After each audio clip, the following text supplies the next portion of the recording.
হত্যার সাথে যদি যুক্ত থাকে তাহলে তার তো ফাঁসির দাবি করছেই, পাশাপাশি তাকে আওয়ামী লীগ থেকে বহিষ্কারের দাবি জানাচ্ছে।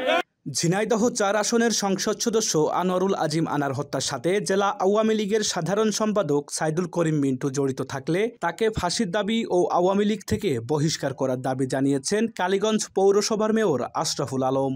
বুধবার উপজেলা আওয়ামী লীগ ও সহযোগী সংগঠনের পক্ষ থেকে আয়োজিত বিক্ষোভ মিছিল শেষে তিনি এ দাবি করেন। এ সময় তিনি আরও বলেন, খুনিদের আড়াল করতে যারা কাজ করে যাচ্ছে তাদেরও বিচারের আওতায় আনতে হবে। কোন গোয়েন্দা সংস্থা একেবারে তথ্য উপত্য না নিয়ে কাউকে নেন না। তারপরেও যদি তিনি গোয়েন্দা সংস্থার কাছে সদ উত্তর দিতে পারেন এবং উনি নির্দোষ প্রমাণ করতে পারেন, তাহলে ওনাকে সম্মানের সাথে ছেড়ে দেবে, এটাও আমরা চাই। আর যদি কোনো সদ উত্তর না দিতে পারেন, এই হত্যার সাথে যদি যুক্ত থাকে তাহলে তার তো ফাঁসির দাবি করছেই, পাশাপাশি তাকে আওয়ামী লীগ থেকে বহিষ্কারের দাবি জানাচ্ছে।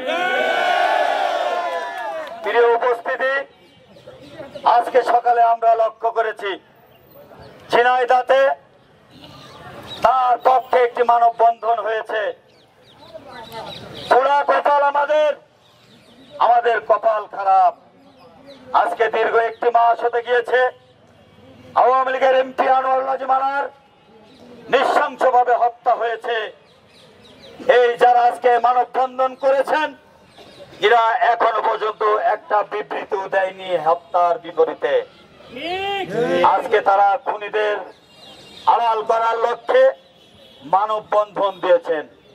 সেই মানববন্ধনেও তারা এই হত্যার বিরুদ্ধে কোনো কথা বলেনি। তাহলে আমরা এখনো অনেকটাই নিশ্চিত হয়েছি আজকে যারা মানববন্ধন করেছে ইনারাও আনোয়ারুল আজিম আনার এমপি হত্যার পক্ষে। ইনারা আজকে বক্তব্য দিয়েছেন।